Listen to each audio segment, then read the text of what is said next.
is normal to look at the past and be afraid that the good things are lost forever because they're connected to bad things, that the bad somehow makes the good not really worth it. I urge you, the untangling of the good, vital, most important aspects of who you are from all the sadness of your past. This is your work. You are a brilliant, beautiful, powerful being. And when you tell a story about someone else's treatment of you, or about someone else's behavior, and insist that you cannot be that thing, if you were strong or powerful, you would then be abusive, like others have been to you and to others in front of you. I cannot be demanding. I will be like my mother, who complained in restaurants every time we went in. She could never be happy. I was ashamed of her, and I wanted things to be different. I wanted appreciation. I wanted joy and love. And instead, she created conflict. She had to always be powerful. She always had to prove her power. She could never be happy with the power that she naturally had. Anyone might write for themselves a rule. I am not going to do that. I will not be that woman complaining in a restaurant. I will not be demanding. I will be grateful. I will be grateful for the rest of my life. Grateful is good. Grateful is beautiful. It's powerful. It's amazing. You must realize that it is also amazing to be able to say what you want, to even be able to want what you want. If you walk in the restaurant and you can't even order because you're afraid of being demanding, what is that? You give away your power for nothing, for judgment. You judge your mother for all of the past ways that she was demanding, and now you cannot own your own power because you judged her. Maybe she was very happy being demanding. Maybe this was a great moment of evolution for her, that she was allowed by herself to own her power. And now you have unconsciously, not knowing it, written off your own power in judgment of her power and how she discovered it. There's nothing wrong with this whole story. There's nothing wrong with any of it. You can live any part of it you want to. You can go to a restaurant and complain every time you're there in order to show off your beautiful power like a peacock. Look at me. I can get anything I want. It's a beautiful thing. It's a powerful thing. When you left behind your power, where did it go? Is it possible to put it in a box and send it away? No. It is always a part of you. Look at yourself in the mirror. There it is. Your beautiful power is just waiting for you. It's so excited to be with you all over again. It's excited for you to have that same breakthrough that your mother had, but in a different way. That you can order exactly what you want. That you can change your mind and speak your will. That you can support others having the same discovery. That you can learn every day how powerful you are and what a blessing it is to everyone around you. You're a beautiful, amazing, shining, lovely spirit. Wake up. Even if your nose is crooked, your eyes, your spirit shines through you. We all want to be with you. We love you. We find you refreshing and joyous and exciting. Even your most silliest moments are fun and delightful. So then, where does your energy reside? All this strength and power that wishes to come out. Is it hiding under a blanket? Did you think that you put it in a box and sent it away and now you must find it? Did you leave it in the past? No! None of that is true. It's always in you.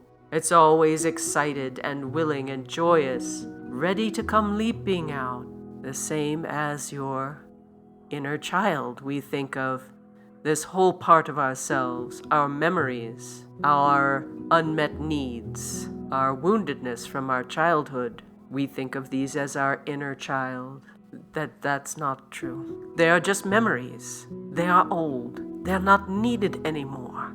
When you have held your past, cared for your past, rewritten it in a beautiful and a powerful story for yourself to enjoy, to empower yourself today, then it is worth looking back. When every time you look back, you maintain the integrity of your strength, your beauty, your power, all the joy and love that is you, then congratulations, you've done it. You've written your history to create your beautiful present. No one is born or lives with a story that is perfectly empowering. It always needs editing. It's like a classic novel. A classic novel has been rewritten 100 times by that author. And when it has been rewritten 100 times, polished until it shines, we read it and it is empowering. It is exciting. It is vibrant. It is very important for you to recognize the difference between a trip down memory lane, a flashback to a horrible moment of your life, and the created narrative that empowers and informs you of who you truly are. To revisit abusive memories does not teach you anything. It cannot empower you today. Yes, it is worth it to visit these memories to process them. However, I urge you to understand that at the end of each of these, there must be that creative time when you understand who you are, who your abuser was, whether it was someone telling you something terrible about yourself, or someone striking you, or truly taking advantage of your body. The trauma that you visit, it is all right to express patience, kindness, forgiveness, to witness someone else's pain in that time, and not to dwell solely on your own. Even if you had a car accident, you might remember your beloved seeing you for the first time after the accident and how they wept. You might remember telling them for the first time on the phone, calling them, they've had an accident, and how they wept or had concern in their voice, their terror, their inability to really help because they're so frightened.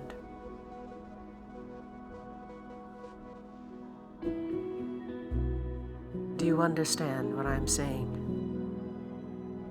Memories are only a touchstone. They are not truth in and of themselves. You create the truth. You write the truth.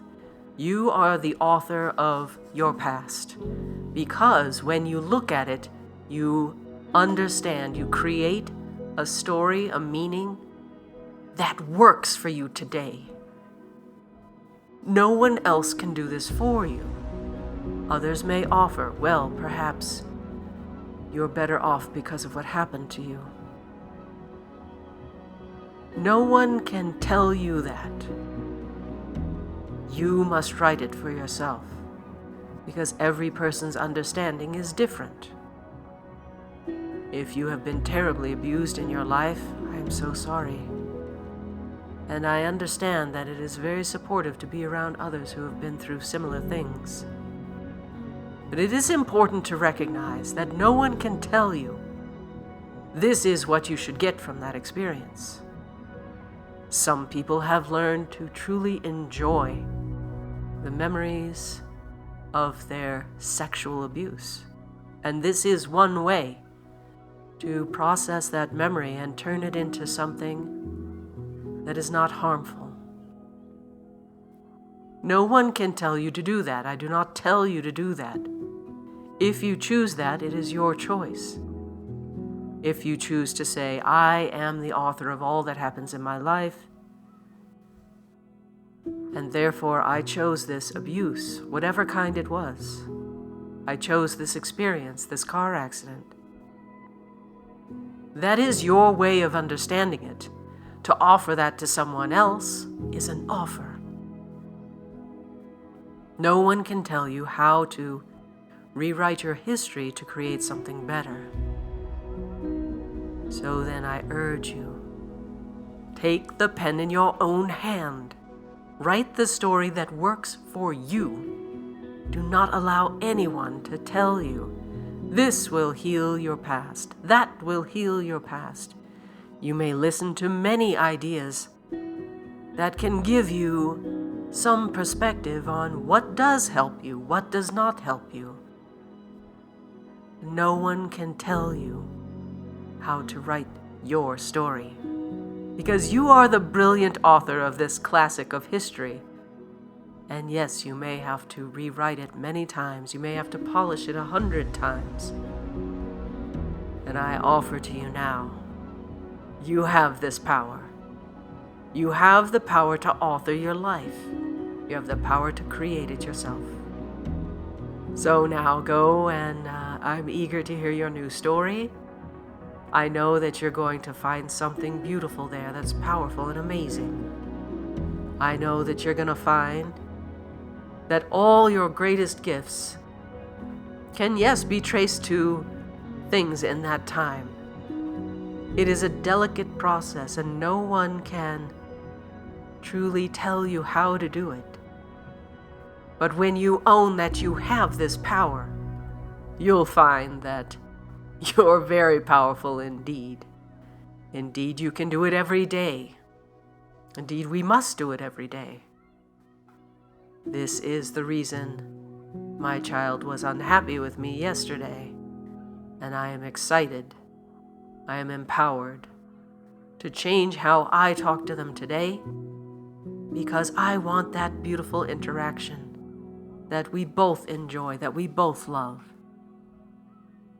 And so I take up my pen, I take up my authorship of my truth, of my witness, of my joy, of my power. And I'm desperately eager to hear all the beautiful things you are going to create for yourself and for everyone around you, today and tomorrow and the next day. This is Uranda signing out. Blessings.